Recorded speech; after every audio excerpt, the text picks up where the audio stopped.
Hello guys, welcome to ఏకమైఎస్ academy Hyderabad. మనం ప్రతిరోజు డిస్కస్ చేస్తాం కదా డైలీ కరెంట్ అఫైర్స్ తెలుగులో. ఇవాళ ఉన్నటువంటి అంశాలు ఏమన్నాయి చూద్దాం. ఇవాళ మనకి 10th జూన్కి సంబంధించిన ఈవెంట్స్ ఏమన్నాయి చూద్దాం. Let's begin. So first event ఇవాళ వచ్చేసేదంటే మనకి తపీ గ్యాస్ లైన్ అని చెప్పేసి ఒకటి ఉంటుంది. సో తపీ పైప్ లైన్ అని చెప్పేసి ఒకటి ఉంటుంది. అసలు ఈ తపీ పైప్ లైన్ అంటే ఏంటి అంటే ఇవి కంట్రీస్ యొక్క నేమ్స్తో పెట్టారనమాట. ఇదేంటంటే తుర్కిమిస్తాను, ఆఫ్ఘనిస్తాను, పాకిస్తాన్, ఇండియా. తుర్కిమిస్తాన్ నుంచి మొదలయ్యి ఇండియా వరకు ఈ పైప్ లైన్ వస్తుందన్నమాట. ఈ పైప్ లైన్ అనేది వస్తుంది, గ్యాస్ పైప్ లైన్. దానివల్ల దీనికి నేమ్ అయితే వచ్చిందనమాట. సో తపీ గ్యాస్ పైప్ లైన్ అని చెప్పేసి పిలుస్తారు. ఇదేంటో చూద్దాం. ఎందుకు అసలు వార్తల్లో మేజర్గా ఇక్కడ కనిపిస్తుందా ఇది, అసలు ఎందుకు వార్తల్లోకి వచ్చింది అనేది ఇక్కడ మనం చూడాలి. To speed up the work in the Turkmenistan, Afghanistan, Pakistan, India TAPI gas pipeline. So ఇదేంటంటే గ్యాస్ పైప్ లైన్ అనమాట. సో గ్యాస్ పైప్ లైన్ దీనికి కంట్రీస్ నేమ్తో పెట్టారు తపీ అని చెప్పేసి. తుర్కిమిస్తాను, తజికిస్తాన్ కాదు, కన్ఫ్యూజ్ అవ్వద్దు. టీ అంటే మీరు కోడ్స్ పెట్టుకుంటారు కదా, కొన్ని టిప్స్ పెట్టుకుంటారు, అక్కడ చాలామంది కన్ఫ్యూజ్ అవుతారు. So better to remember full sentence అనమాట. ఈ కోడ్స్ కంటే కూడా మీరు ఫుల్గా గుర్తుపెట్టుకున్నప్పుడే క్లారిటీ ఎక్కువ ఉంటుంది. మీరు ఇప్పుడు టీ అన్నారు, రేపు ఎగ్జామ్లోకి వెళ్ళినప్పుడు ఇక్కడ ఉన్నటువంటి సిచ్యువేషన్ వేరుంటుంది. ఎగ్జామ్లోకి వెళ్ళేసరికి ఎక్కువ టెన్షన్, ప్రెజర్స్ ఉంటాయన్నమాట. సో ఆ కన్ఫ్యూజ్లో మీరు టీ బదులు తజికిస్తాన్ అని పెట్టేస్తారు, తుర్కిమిస్తాన్ బదులు. కాబట్టి better to focus on the full అనమాట. ఫుల్గా ఫోకస్ చేసుకుంటే క్లారిటీ అనేది ఎక్కువ ఉంటుంది. కాబట్టి టీ అంటే Turkmenistan. It's a gas pipeline. Gas pipeline project and finish the feasibility study as soon as possible. Pakistan, Turkmenistan recently signed a joint implementation plan. ఇక్కడ ఈ గ్యాస్ పైప్ లైన్ వర్క్ అనేది speed up చేస్తున్నారు, త్వరగా complete చేయాలి ఈ project అని చెప్పేసి చేస్తున్నారు. సో ఇందులోనే భాగంగా ఈ పాకిస్తాను తర్వాత తుర్కిమిస్తాన్ రెండు కూడా సైన్ చేసుకున్నాయి అనమాట. ఆల్రెడీ ఒక సైన్ చేసుకున్నాయి, జాయింట్ ఇంప్లిమెంటేషన్ ప్లాన్ అయితే సపరేట్గా సైన్ చేసుకున్నాయి. So in the part of the TAPI gas pipe line. ఓకేనా, ఇది దీనికి సంబంధించింది. ఇదంతా కూడా వార్తల్లో ఉందన్నమాట. ఇది వార్తల్లో ఉంది కాబట్టి డిస్కస్ చేసుకున్నాము. ఇప్పుడు వచ్చేసి అసలు ఈ గ్యాస్ పైప్ లైన్ మొత్తము దానికి సంబంధించిన డీటెయిల్స్ అనేది చూద్దాం. So it is and 1814 kilometers pipe line.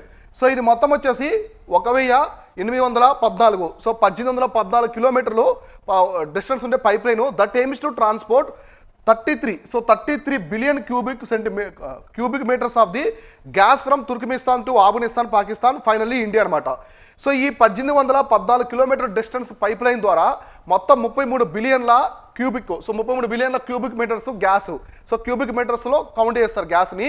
ఈ క్యూబిక్ మీటర్స్ యొక్క గ్యాస్ని అయితే ఇక్కడ వీళ్ళు తీసుకొస్తున్నారు. మేజర్గా తుర్కిమిస్తాన్ నుంచి ఆఫ్ఘనిస్తాన్ నుంచి పాకిస్తాన్ నుంచి ఇండియాకి అయితే తీసుకొస్తున్నారు. ఆల్మోస్ట్ ఇది మనకి చాలా ఇయర్స్ నుంచి, అంటే 2 ఇయర్స్ నుంచి వార్తలు అయితే ఉంది. కాబట్టి ఈ అంశం అనేది ఇంకా కంప్లీట్ అవ్వలేదన్నమాట ప్రాజెక్ట్ అనేది.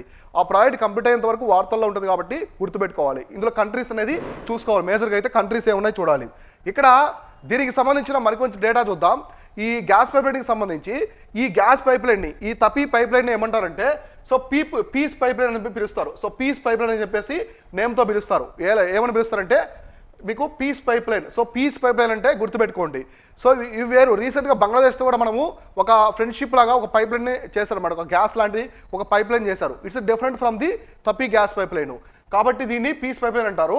It will start from the, ఇక్కడ చూడండి, Galkynysh gas field in the Turkmenistan. అసలు ఇది ఎక్కడి నుంచి స్టార్ట్ అవుతుంది, ఈ పైప్ లైన్ ఎక్కడి నుంచి స్టార్ట్ అవుతుంది అంటే తుర్కిమిస్తాన్లో ఒక పెద్ద గ్యాస్ ఫీల్డ్ అయితే ఉంటుందన్నమాట. ఇది మన ప్రపంచంలోనే ఫోర్త్ లార్జెస్ట్ గ్యాస్ ఫీల్డ్. దీని పేరు ఏంటంటే సో గిల్కినిష్ అనమాట. సో గాల్కినిష్ గ్యాస్ ఫీల్డ్ అంటారు దీన్ని. ఇది ఎక్కడుందంటే తుర్కిమిస్తాన్లో ఉంటుంది. ఇక్కడి నుంచి మొదలై ఫైనల్గా ఇండియాకి అయితే వస్తుంది through. So it started from the Turkmenistan, finally reached to the India via Afghanistan and Pakistan. ఇట్లా అయితే వస్తుందన్నమాట. అయితే ఇక్కడ చూడండి, it will then pass through the Afghanistan and Pakistan to finally reach the India in the town of Fazilka near the Indo Pak border. So ఇండియాలో ఎక్కడికి వస్తుంది, ఇండియాలో ఫైనల్గా రీచ్ అయ్యే ప్రాంతం ఏంటి, తుర్కిమిస్తాన్లో అయితే గాల్కినిష్ అనే ప్రాంతం నుంచి వస్తుంది. ఇక్కడి నుంచి ఇండియా పాకిస్తాన్ బోర్డర్లో ఉన్నటువంటి ఫజిల్కా అని చెప్పేసి ఒక ఏరియా అనమాట. ఇండియా పాకిస్తాన్ బోర్డర్లో ఉంటుంది. ఎగ్జాక్ట్లీ అక్కడ వరకు వస్తుంది అనమాట ఈ పైప్ లైన్ అనేది. ఓవరాల్గా అర్థమైంది కదా క్లారిటీగా. So next the full capacity. So full capacity ఎంత అంటే దీనికి సంబంధించి the pipeline will transport 33 billion cubic metres. So BCM అంటారు షార్ట్కట్లో. ఈ గ్యాస్ని ఎలా యూనిట్స్లో కొలుస్తారంటే మన వెయిట్ని ఎలా కొలుస్తాము, సో కేజీలో కొలుస్తాము. సో వాటర్ ఇట్లాంటివి అయితే మనం లీటర్స్లో కొలుస్తాం. అట్లానే గ్యాస్ను కూడా క్రూడ్ ఆయిల్ అయితే బ్యారెల్స్ అనమాట. బ్యారెల్స్ అంటే 159 లీటర్స్. ఎగ్జాక్ట్లీ గ్యాస్ను కూడా వీళ్ళు క్యూబిక్ మీటర్స్లో కొలుస్తారు అనమాట. సో అందులో BCM అంటారు. సో 33 క్యూబిక్ మీటర్స్లో 33 బిలియన్ క్యూబిక్ మీటర్స్ని తీసుకొస్తున్నారు of natural gas annually from the TKM to respective buyers in the Afghanistan. So ఇక్కడ బయర్స్ చూసుకోవాలి. సో ఏ దేశంలో ఎంతవరకు బయర్స్ ఉన్నారంటే, సో మనకి ఆఫ్ఘనిస్తాన్లో 5% ఉన్నారు, పాకిస్తాన్లో 47.5% ఉన్నారు, ఇండియాలో కూడా 47.5%. So India Pakistan both are సేమ్గా ఉన్నాయి. సో బయర్స్ యొక్క రేషియో అనేది పర్సంటేజెస్. సో ఇండియాలో ఆఫ్ఘనిస్తాన్లో 5%, పాకిస్తాన్లో 47.5%, ఇండియాలో కూడా 47.5% అయితే ఉన్నారు. During the 30 years commercial operations period. So మొత్తం ఈ గ్యాస్ పైప్లైన్ యొక్క పీరియడ్ ఎంత పెట్టుకున్నారంటే 37 సంవత్సరాలుగా పెట్టుకున్నారు అనమాట. సో 37 సంవత్సరాలుగా ఈ తపి గ్యాస్ పైప్లైన్కి అయితే పెట్టుకున్నారు. తుర్కమిస్తాను, ఆఫ్ఘనిస్తాను, పాకిస్తాన్, ఇండియాకి ఇలా చేరుతుందన్నమాట తుర్కమిస్తాన్ నుంచి. ఇక్కడ మీరు ఈ గ్యాస్ ఫీల్డ్ అయితే బాగా గుర్తుపెట్టుకోండి. ఈ గ్యాస్ ఫీల్డ్ ఏంటి, గాల్కనిష్ గ్యాస్ ఫీల్డ్. ఇది ఎక్కడ ఉంటుందంటే తుర్కమిస్తాన్లో ఉంటుంది. మనకి ప్రపంచంలో one of the largest gas field అనమాట. ఇది తుర్కమిస్తాన్లో ఉంటుంది. సో నెక్స్ట్ దీనికి సంబంధించి the TAPI project is being funded by. So మామూలుగా ఇటువంటి పెద్ద పెద్ద ప్రాజెక్ట్స్ అనేది కొన్ని స్పాన్సర్ చేస్తూ ఉంటాయి, కొన్ని ఫండ్ చేస్తూ ఉంటాయి అనమాట. ఫండ్స్ అనేవి లోన్గా ఇట్లా ఇస్తూ ఉంటాయి కదా. సో మన ఇండియాలో కూడా చాలా ప్రాజెక్ట్స్కి మనకి జపాన్ నుంచి కావచ్చు, ఏషియన్ డెవలప్మెంట్ బ్యాంకు, చైనా నుంచి, మన ఇండియాలో పెద్ద పెద్ద ప్రాజెక్ట్స్ అంటే కూడా చైనా నుంచే మనం లోన్స్లా తీసుకున్నాం అనమాట. ఇప్పుడు జపాన్ చేస్తుంది, తర్వాత USA చేస్తుంది, ఇంకా మనకి సౌత్ కొరియా ఇట్లా చేస్తూ ఉంటాయి కదా. సో ఇందులో భాగంగా దీన్ని ఎవరు ఫండ్ చేశారంటే ఈ తపి గ్యాస్ పైప్లైన్ ప్రాజెక్ట్ని by the Asian development bank. So ADB ఉంది కదా, ADB ఎక్కడ ఉంటుంది, దీనికి హెడ్ క్వార్టర్స్ అనేది, ADB యొక్క హెడ్ క్వార్టర్స్ వచ్చేసి మనీలాలో ఉంటుంది, ఫిలిప్పీన్స్లోని మనీలాలో ఉంటుంది. చాలా ఇంపార్టెంట్ ఎకనమీలో కూడా. సో మనీలా, ఫిలిప్పీన్స్లోని మనీలాలో అయితే ఉంటుంది. ఈ ADB అనేది తపి గ్యాస్ పైప్లైన్కి అయితే ఫండ్ చేస్తుంది అనమాట. Which is also acting as the transaction advisor for the development. So ఇదే ఫండే కాకుండా ట్రాన్సాక్షన్ అడ్వైజర్గా కూడా పనిచేస్తూ ఉంది ఈ పైప్లైన్ ప్రాజెక్ట్ మొత్తానికి కూడా ADB. తర్వాత తుర్కమిస్తాన్ టుక్ loan from the $700 million from the Islamic development bank. So Islamic development bank ఉంది కదా. సో సపరేట్గా ఇస్లామిక్ కంట్రీస్ అన్ని ఒక బ్యాంక్ ఉంటుంది అనమాట, ఇస్లామిక్ డెవలప్మెంట్ బ్యాంక్ అని చెప్పేసి. ఆ ఇస్లామిక్ డెవలప్మెంట్ బ్యాంక్ నుంచి తుర్కమిస్తాన్ సపరేట్గా మళ్ళీ $700 million, సో $700 million అయితే అప్పుగా తీసుకున్నది. So for financing the project in the December 2026. ఈ ప్రాజెక్ట్ని ఇంప్లిమెంట్ చేయడానికి చూడండి ఎప్పటి నుంచి ఇది వార్తల్లో ఉందంటే 2016 నుంచి వార్తల్లో ఉంది. అప్పుడు తీసుకున్నారనమాట ఈ తపి గ్యాస్ ప్రాజెక్ట్కి. తుర్కమిస్తాన్ అనేది ఇస్లామిక్ డెవలప్మెంట్ బ్యాంక్ నుంచి $700 million తీసుకున్నది, అప్పుగా తీసుకున్నది. సో ఇది దీనికి సంబంధించినటువంటి కంప్లీట్ ఇన్ఫర్మేషన్ తపి ప్రాజెక్ట్కి. ఇదైతే క్లారిటీ గుర్తుపెట్టుకోండి. ఎగ్జామినేషన్ పరంగా కూడా చాలా చాలా ఇంపార్టెంట్ ఈ కాన్సెప్ట్ అనేది. మనకి ఇంటర్నేషనల్ రిలేషన్స్లో అంతర్జాతీయ సంబంధాలు, దేశాల మధ్య ఎటువంటి ప్రాజెక్ట్స్ జరుగుతున్నాయి, ఎటువంటి డిప్లొమాటిక్ రిలేషన్స్ ఉన్నాయి, ఇటువంటి అన్ని కూడా చూసుకోవాలి. సో నెక్స్ట్ ఈవెంట్ చూద్దాం. నెక్స్ట్ ఈవెంట్ వచ్చేసి Amrabad tiger reserve. So Amrabad tiger reserve అనేది ఎక్కడ ఉంటుంది, తెలంగాణ రాష్ట్రంలో ఉంటుంది. సో TSPS ఎగ్జామినేషన్కి చాలా వరకు కూడా హెల్ప్ అవుతుంది ఈ కాన్సెప్ట్. సో తర్వాత మనకి ఇండియా లెవెల్లో కూడా జరిగే ఎగ్జామ్స్కి చాలా వరకు ఇంపార్టెంట్. సో అమరాబాద్ టైగర్ రిజర్వ్కి కొన్ని ప్రత్యేకతలు ఉంటాయి, అది కూడా ఎక్స్ప్లెయిన్ చేస్తాను.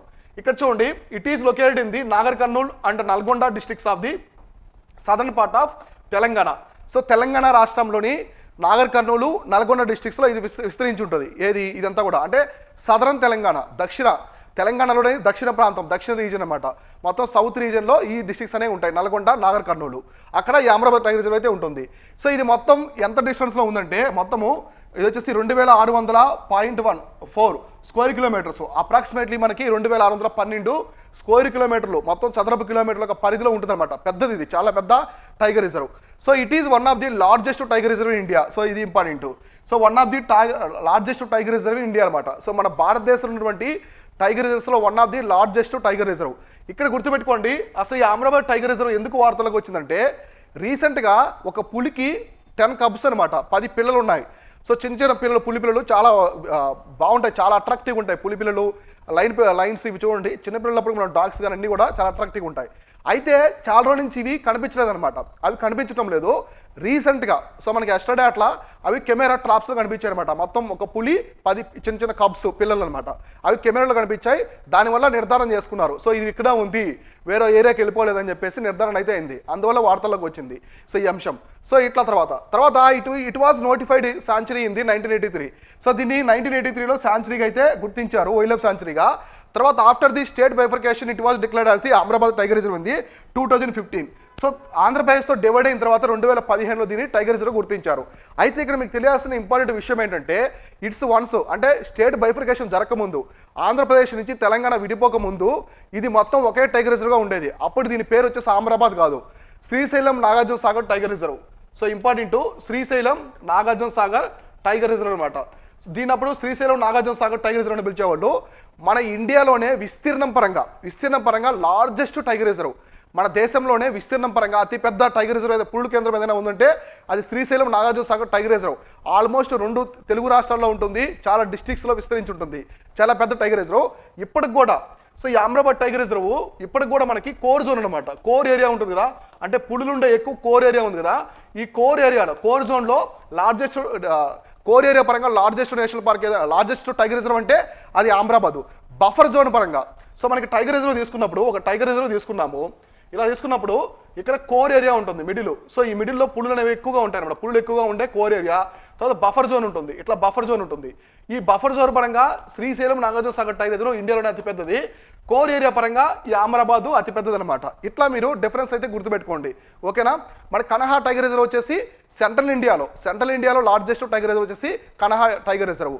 ఈ పాయింట్స్ అయితే క్లారిటీగా చూసుకోవాలన్నమాట. నెక్స్ట్ దీనికి సంబంధించి చూద్దాం. ఏటీఆర్ అంటే Amrabad tiger reserve covers a part of the Nallamala forest. So Nallamala forest అనేది మన ఇండియాలో one of the largest forest అనమాట. మన దేశంలో ఉన్నటువంటి అతిపెద్ద అడవుల్లో విస్తీర్ణం పరంగా ఇది కూడా ఒక పెద్దది. మనకి తెలంగాణ రాష్ట్రంలో ఉంటుంది, ఆంధ్రప్రదేశ్లో కర్నూలు డిస్టిక్, ఇటు నల్గొండ డిస్టిక్, తర్వాత నాగర్ కర్నూలు డిస్టిక్, మొత్తం ఈ జిల్లాలో విస్తరించి ఉంటుంది, 2 రాష్ట్రాల్లో విస్తరించి ఉంటుంది ఈ Nallamala forest. Is a home to variety flora and fauna. అయితే ఈ నల్లమల ఫారెస్ట్ మనకి చాలా గాడ్స్ ఉంటాయి. శ్రీశైలం తెలుసు కదా మీకు, Mallikarjuna temple one of the important lord శివాకి సంబంధించినటువంటి వన్ ఆఫ్ ది జ్యోతిర్లింగాస్లో ఇది ఒకటి అనమాట.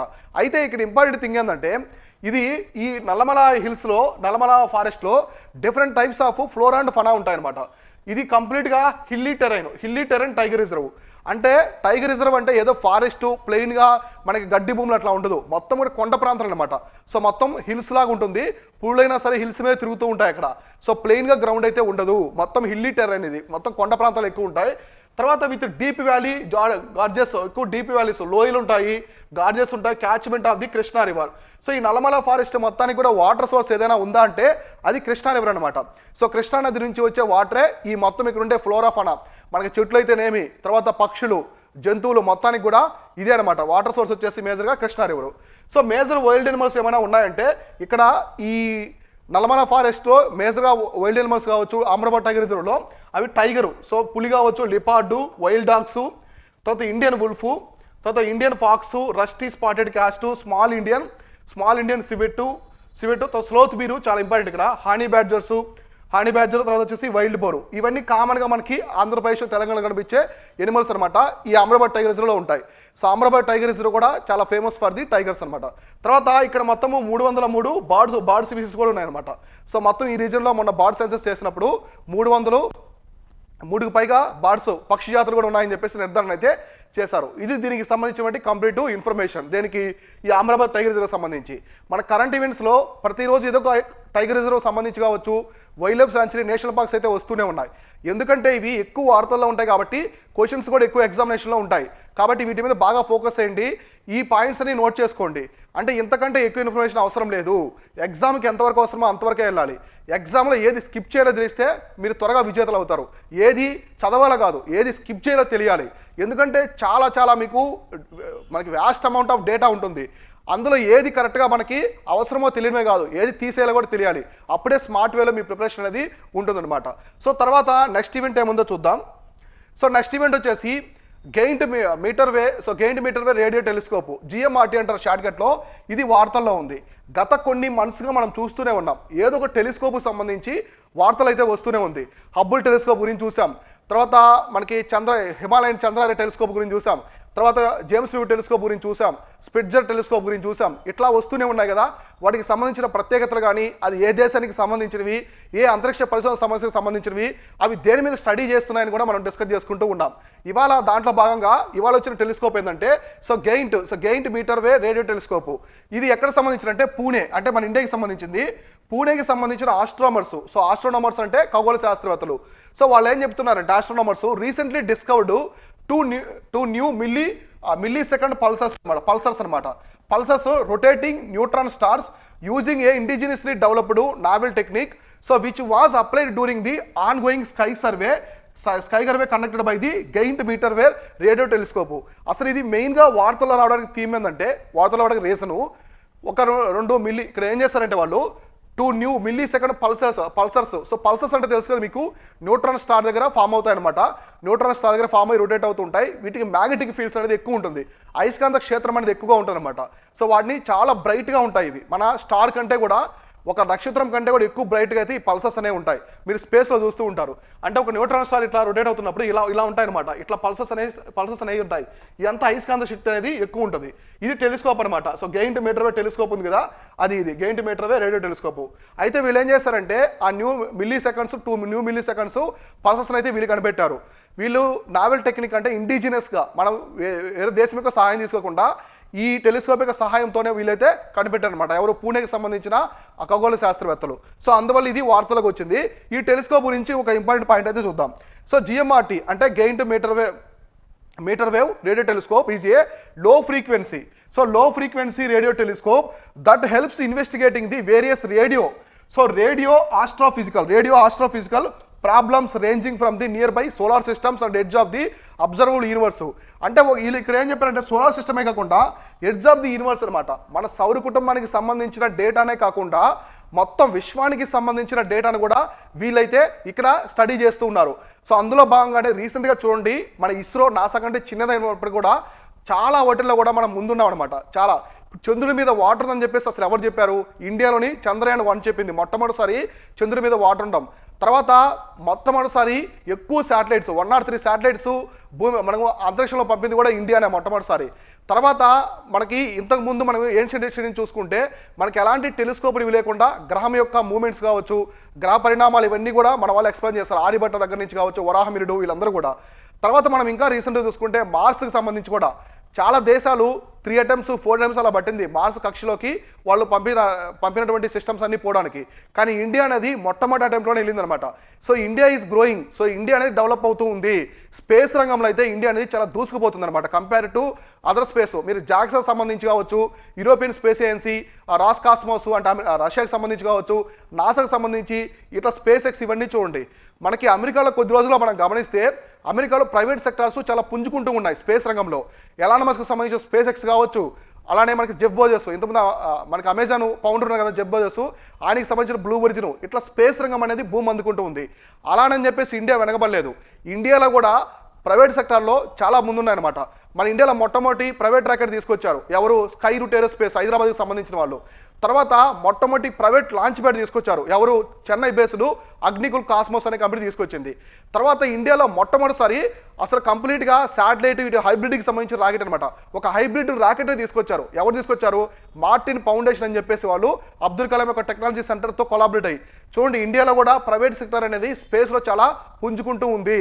అంటే మనం గ్లోబల్ షేర్ అనమాట. ప్రపంచంలో ఉన్నటువంటి స్పేస్ రంగంలో మన షేర్ కూడా పెరుగుతుందన్నమాట. అంటే మన స్పేస్ రంగంలో చాలా వరకు కూడా అభివృద్ధి అయితే చెందుతూ ఉన్నాం అని చెప్పేసి ఇక్కడ తెలుసుకోవచ్చు అనమాట. ఇవన్నీ కూడా చూసినప్పుడు మనకు అర్థమవుతూ ఉంటుంది.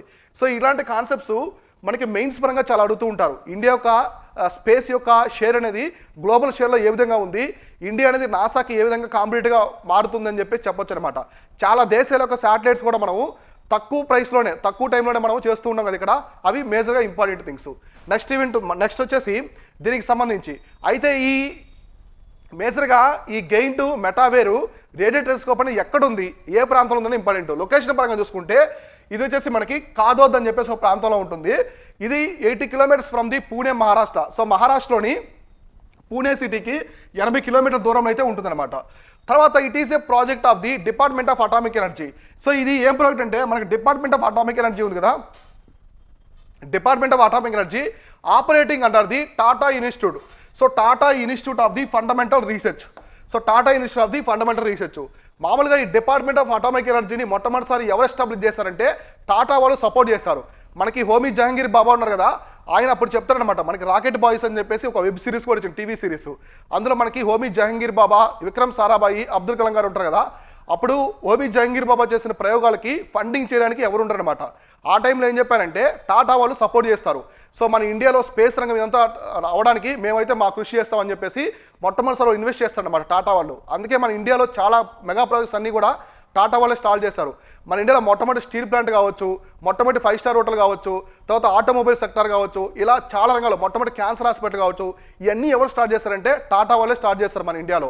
సో అలానే వాళ్ళు స్టార్ట్ చేసిందే ఈ డిపార్ట్మెంట్ ఆఫ్ అటామిక్ ఎనర్జీ మన గవర్నమెంట్లో సపోర్టెడ్గా ఇప్పటికి కూడా అది Tata institute of fundamental research కిందే వర్క్ చేస్తూ ఉంటుంది. వాళ్ళు ఈ ప్రాజెక్ట్ని అయితే ఆపరేట్ చేస్తూ ఉంటారు. తర్వాత the telescope is operated by the national centre of the radio astrophysics. దీన్ని ఆపరేట్ చేసేది మాత్రం, ఫండింగ్ చేసేది వీలైనప్పటికి కూడా ఆపరేట్ చేసేది మాత్రం ఎన్సీఆర్ఏ అనమాట. ఎన్సీఆర్ఏ అంటే నేషనల్ సెంట్రల్ రేడియో ఆస్ట్రోఫిజిక్స్ అనే వాళ్ళు ఆపరేట్ చేస్తూ ఉంటారు. So NCRA part of the TIFR. So మనకి ముంబైకి సంబంధించిన టీఐఎఫ్ఆర్లో వీలైతే ఉంటారనమాట. టీఐఎఫ్ఆర్ అంటే టాటా ఇన్స్టిట్యూట్ ఆఫ్ ఫండమెంటల్ రీసెర్చ్లో భాగమే, ఇది కూడా ఎన్సీఆర్ఏ కూడా భాగమే అనమాట. తర్వాత it consist of the 30 fully steerable dish type of the antennas 45 meter diameter each. ఇందాక ఇమేజ్ చూస్తారు కదా, మొత్తం 25 కిలోమీటర్స్ రీజన్ వరకు ఈ టెలిస్కోప్ యొక్క పరిధి ఉంటుంది. అంటే మొత్తం సిగ్నల్స్ కావచ్చు ప్రతిది కూడా. అంటే ఇక్కడ యూజ్ చేసిన ఆ టెలిస్కోప్లో యూజ్ చేసినటువంటి 30 fully steerable dish types కావచ్చు. తర్వాత మనకి 45 మీటర్ డయామీటర్ ఈచ్ సైజ్ అనేవి ఉంటాయి అనమాట. ఈ విధంగా టెలిస్కోప్ని అయితే వాళ్ళు తయారు చేస్తారు, ఈ గెయిన్ టు మీటర్ వే. తర్వాత GMRT is presently the world's largest, ఈ పాయింట్ చూడండి, world's largest radio telescope operating at a meter wavelength. అంటే మీటర్ వేవ్ లెంత్ ప్రకారం చూసుకుంటే, ఈ మీటర్ వేవ్ లెంత్ ప్రకారం చూసుకుంటే ఈ giant meter wave radio telescope అనేది ప్రపంచంలో లార్జెస్ట్ అనమాట. ఇప్పటివరకు ఇంత పెద్ద టెలిస్కోప్ని ఎవరు తీసుకురాలేదు. మొట్టమొదటిసారి మన ఇండియా వాళ్ళు అయితే దీని అయితే తీసుకొచ్చారు. ఎక్కడంటే పూణే దగ్గర తీసుకొచ్చారు. ఇది దీనికి సంబంధించిన కంప్లీట్ ఇన్ఫర్మేషన్. నెక్స్ట్ ఈవెంట్ వచ్చేసి RuPay card. So RuPay card అనేది రీసెంట్గా వార్తల్లో ఉంది, ఎందుకుందో చూద్దాం. So Reserve Bank of India in bid to broaden the scope of RuPay cards has decided to permit banks to issue RuPay prepaid forex cards to customers and issue a such cards abroad. ఇక్కడ ఏం చెప్పిందంటే Reserve Bank బ్యాంక్స్కి permission ఇచ్చిందనమాట. ఏమని చేసిందంటే మీరు RuPay prepaid forex cards కూడా, అంటే ఫారెక్స్ కార్డ్ అంటే ఫారెక్స్ అంటే ఏంటి, మనకి ఫారెన్ రిజర్వ్ సంబంధించింది అనమాట. ఆ విధంగా కూడా మీరు కార్డ్స్ అనేది ఇష్యూ చేసుకోవచ్చు. ఈ కార్డ్స్ని అబ్రాడ్లో కూడా మీరు ఇష్యూ చేసుకోవచ్చు అని చెప్పేసి పర్మిషన్ అయితే ఇచ్చిందనమాట ఆర్బీఐ బ్యాంక్స్కి. అందువల్ల ఇది వార్తల్లో ఉంది. సో మీకు తర్వాత ఇక్కడ it is an Indian domestic card scheme conceived and launched by the national payments corporation of India. ఈ రూపే కార్డ్ని ఎవరు తీసుకొచ్చారు ఇండియాలో తీసుకొచ్చిన డొమెస్టిక్ కార్డ్ స్కీమ్ అనమాట. ఇప్పటివరకు ఇది అబ్రాడ్లో లేదు, రూపే కార్డ్ అనేది అబ్రాడ్లో లేదు, ఓన్లీ విత్ ఇన్ ఇండియాలోనే ఉంది. విత్ ఇన్ ఇండియాలో కూడా ఎవరు తీసుకొచ్చారంటే national payments corporation of India వాళ్ళు అయితే తీసుకొచ్చారు. ఇప్పుడు మనం యూజ్ చేసే భీమ్ కావచ్చు, ఈ మనకి భారత్ పే ఇవన్నీ ఉన్నాయి కదా, ఫోన్పే, గూగుల్ పే యూజ్ చేస్తూ ఉంటాం. ఆ మెథడ్ మొత్తాన్ని కూడా ఎవరు తీసుకొచ్చారంటే national payments corporation of India వాళ్ళు తీసుకొచ్చారు. దాని ద్వారా వచ్చిన యూపీఐని తీసుకొచ్చారు, యూనిఫైడ్ పేమెంట్ ఇంటర్ఫేస్. దాని ద్వారా మనము మిగతా కంపెనీస్, ప్రైవేట్ కంపెనీస్ వాళ్ళు తీసుకున్నారు. ఇప్పుడు గూగుల్ వాళ్ళు గూగుల్ పే తీసుకొచ్చారు. మనకి ఫ్లిప్కార్ట్ ఎస్ బ్యాంక్ వీళ్ళు వచ్చేసి ఏం తీసుకొచ్చారు, కంప్లీట్గా మనకి ఫోన్పే తీసుకొచ్చారు. తర్వాత ఇట్లా డిఫరెంట్గా పేటిఎం ఇట్లా వచ్చాయన్నమాట. సో ఓన్గా యూనిఫైడ్ పేమెంట్ ఇంటర్ఫేస్ ద్వారా తీసుకొచ్చారు. ఈ నేషనల్ పేమెంట్స్ కార్పొరేషన్ వాళ్ళు అయితే ఈ రూపే కార్డుని తీసుకొచ్చారు. తర్వాత it's a mission to fulfil the Reserve Bank India's vision to having domestic open loop and the multilateral systems on payments in India. అంటే మన దేశంలో డిజిటలైజ్డ్ పేమెంట్స్ అనేది ఈజీ వేలో ఉండాలి, ప్రతి ఒక్కరికి యాక్సెసిబుల్గా ఉండాలి. తర్వాత దీంట్లో వచ్చేసి అందరికీ ఓపెన్ కేటగిరీ, అంటే ఓపెన్లో అంటే యూసేజ్ కూడా ఉండాలని చెప్పేసి అందుకోసమే దీన్ని తీసుకొచ్చారు. డొమెస్టిక్ పరంగానే రూపే కార్డ్ స్కీమ్ తీసుకొచ్చారు. ఇప్పుడైతే ఆర్బీఐ కంప్లీట్గా బ్యాంక్స్కి పర్మిషన్ ఇచ్చేసింది, మీరు అబ్రాడ్లో కూడా ఈ రూపే కార్డ్ సిస్టమ్ని చేసుకోవచ్చు అని చెప్పేసి ఇచ్చిందనమాట. ఎందుకంటే మన దేశానికి సంబంధించిన చాలా బ్యాంక్స్ బయట దేశాల్లో ఉన్నాయి. SBI, state bank of India branches ఎక్కువ ఉన్నాయన్నమాట. రిమైనింగ్ బ్యాంకులు కూడా మనకి ఆంధ్ర బ్యాంక్ ఉన్నాయి కదా, ఇప్పుడు వచ్చేసి యూనియన్ బ్యాంక్ ఆఫ్ ఇండియా ఉంది. ఇట్లాంటివి కూడా అబ్రాడ్లో బ్రాంచెస్ ఉంటాయి కదా, అక్కడ కూడా వాళ్ళు రూపే కార్డు అనేది ఇష్యూ చేస్తారు ఇక్కడి నుంచి అయితే. ఇది దీనికి సంబంధించిన ఇన్ఫర్మేషను. నెక్స్ట్ వచ్చేసి అగ్ని ప్రైమ్ మినిస్టర్ అనేది వార్తల్లో ఉంది, ఇది ఎందుకు ఉందో చూద్దాం. Recently new generation ballistic missile Agni Prime. So Agni Prime was successfully flight tested by the DRDO. So DRDO at the Dr. APJ Abdul Kalam Island. So ఈ ఐలాండ్ యొక్క ఓల్డ్ నేమ్ వచ్చేసి వేలర్ ఐలాండ్. సో APJ Abdul Kalam యొక్క ఐలాండ్ని ఇంతకుముందు Wheeler island పిలిచేవాళ్ళు, named after a British person. British person పేరు మీదుగా దీన్ని పెట్టారు. అయితే ఈ వీలర్ ఐలాండ్ ఎక్కడ ఉంటుందంటే దీన్ని ఇప్పుడు అబ్దుల్ కలాం ఐలాండ్ అని పిలుస్తారు. ఇది ఒడిశా రాష్ట్రంలో ఉంటుంది. ఒడిశా రాష్ట్రంలో అయితే ఉంటుంది, గుర్తుపెట్టుకోండి. ఇక్కడ రీసెంట్గా బలిస్టిక్ మిసైల్ అనమాట, దాని పేరు వచ్చేసి అగ్ని ప్రైమ్. దాన్ని టెస్ట్ చేశారు, సక్సెస్ఫుల్ అయింది. అయితే బలిస్టిక్ మిసైల్ అంటే మీకు తెలుసు కదా, మన క్రూయిజ్ మిసైల్ బలిస్టిక్ మిసైల్ 2 రకాలుగా ఉంటాయి. క్రూయిజ్ మిసైల్ డైరెక్ట్గా వెళ్ళి హిట్ చేస్తుంది, కానీ బలిస్టిక్ మిసైల్ అనేది first upper layer of atmosphere, మన వాతావరణంలోని ఫస్ట్ అప్పర్ లేయర్కి వెళ్ళి తర్వాత హిట్ చేస్తుంది అనమాట. అంటే ఇలా స్ట్రైట్గా వెళ్ళి అప్పర్ లేయర్కి తర్వాత టార్గెట్స్ మీద దాడి చేస్తుంది. అంటే ఇప్పుడు బలిస్టిక్ మిసైల్ ఇక్కడ ఉందనుకోండి, ఇక్కడ నుంచి లాంచ్ చేస్తున్నారు, ఇక్కడ శత్రు యొక్క టార్గెట్ ఉంది, ఇక్కడ వచ్చేసి శత్రు యొక్క టార్గెట్ ఉంది అనుకోండి. సో ఇక్కడ శత్రు యొక్క టార్గెట్ ఉంది, దీన్ని హిట్ చేయాలంటే ఇది అట్మాస్ఫియర్ అనుకోండి, స్ట్రైట్గా అట్మాస్ఫియర్లోకి వెళ్ళి ఇలా హిట్ చేస్తుంది దీన్ని. కానీ క్రూయిజ్ మిసైల్ డైరెక్ట్గా ఇలా వెళ్ళి హిట్ చేస్తుంది అనమాట. ఇది డిఫరెన్సెస్ అయితే చూసుకోండి దానికి సంబంధించి కొన్ని. అయితే ఇక్కడ చూడండి, it is A short range ballistic missile that will have a range of the 1000 kilometers to 1500 kilometers. ఇది షార్ట్ రేంజ్, లాంగ్ రేంజ్ కాదు. 5000 7000 అట్లా లాంగ్ రేంజ్ కాదు. ఇది వచ్చేసి ఏంటంటే short range missile, ballistic missile 1000 to 1500 kilometers వరకు టార్గెట్ హిట్ చేస్తుంది. It is a surface to surface missile that can carry payload at around the 1000 kg or a nuclear warhead. ఇది surface to surface అనమాట, ఏదో మనకి air strikes అట్లా కాదు. Surface to surface మీద ఉన్నటువంటి మిసైలు ఇదేం చేస్తుందంటే 1000 kg ఇంకా న్యూక్లియర్ వార్ హెడ్ని 1000 కిలోల వరకు వార్ హెడ్ని అయితే తీసుకెళ్లే కెపాసిటీ ఈ అగ్ని ప్రైమ్ మిసైల్కి అయితే ఉందన్నమాట. It's a ballistic missile, short range ballistic missile, surface to surface missile అనమాట. దీనైతే వీళ్ళు అబ్దుల్ కలాం ఐలాండ్ దగ్గర అయితే కంప్లీట్గా వీళ్ళు టెస్ట్ చేసి అది సక్సెస్ఫుల్ అయితే అయింది. సో ఇవి వచ్చేసి ఇవాళ డైలీ కరెంట్ అఫైర్స్. ఇలానే ప్రతిరోజు కాన్సెప్ట్స్ అనేది తీసుకుని ఎక్స్ప్లెయిన్ చేస్తూ ఉంటాను. ఇవన్నీ మీకు యూపీఎస్సీ దగ్గర నుంచి ఏపీఎస్సీ, టీఎస్పీఎస్సీ అన్ని ఎగ్జామ్స్కి మీకు చాలా వరకు అయితే ఉపయోగపడతాయి కాబట్టి నోట్ చేసుకోండి. సో ఇది వచ్చేసి దీనికి సంబంధించింది. నెక్స్ట్ ఉన్నటువంటి కరెంట్ ఈవెంట్స్ ఏమన్నాయో మనం తర్వాత క్లారిటీగా డిస్కస్ చేసుకుందాం. Thank you all.